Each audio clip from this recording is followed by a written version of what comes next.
আসসালামু আলাইকুম everyone, welcome to English Garden. আমি Abu Faisal, spoken English trainer. এখানে আমরা ইংলিশ শিখব ইজি, প্র্যাকটিক্যাল অ্যান্ড কনফিডেন্ট ওয়েতে। আজকের এই ভিডিওতে আমরা শিখব প্রেজেন্ট পারফেক্ট টেন্স নিয়ে। সো আর দেরি কেন, আমরা আমাদের মূল আলোচনার মধ্যে চলে যাই।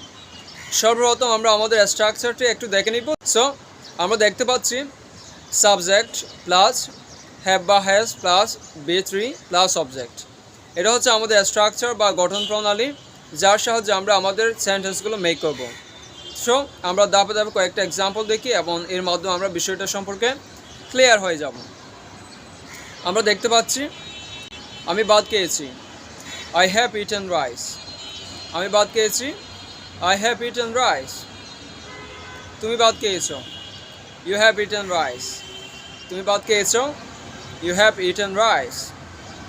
সে ভাত খেয়েছে, হি হ্যাজ ইটেন রাইস। সে ভাত খেয়েছে, হি হ্যাজ ইটেন রাইস। আমরা ভাত খেয়েছি, উই হ্যাভ ইটেন রাইস। তোমরা ভাত খেয়েছো, ইউ হ্যাভ ইটেন রাইস। তারা ভাত খেয়েছে, দে হ্যাভ ইটেন রাইস। এরপর আমরা অন্য একটা ভার্ব দিয়ে ট্রাই করব, যেমন আমি গিয়েছি, আই হ্যাভ গন। তুমি গিয়েছো, ইউ হ্যাভ গন। সে গিয়েছে, হি হ্যাজ গন। আমরা গিয়েছি, উই হ্যাভ গন। তোমরা গিয়েছো, ইউ হ্যাভ গন। তারা গিয়েছে, দে হ্যাভ গন। আশা করি আজকের এই লেসনটা আপনাদের অনেক হেল্পফুল লেগেছে।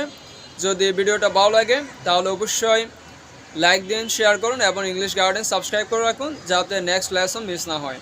So today we have learn present perfect tense. Practice regularly, practice is the key. This is Abu Faisal from English Garden, English শিখুন ফেয়ার ছাড়া কনফিডেন্স নিয়ে। See you in the next video. Take care, goodbye and Allah Hafiz.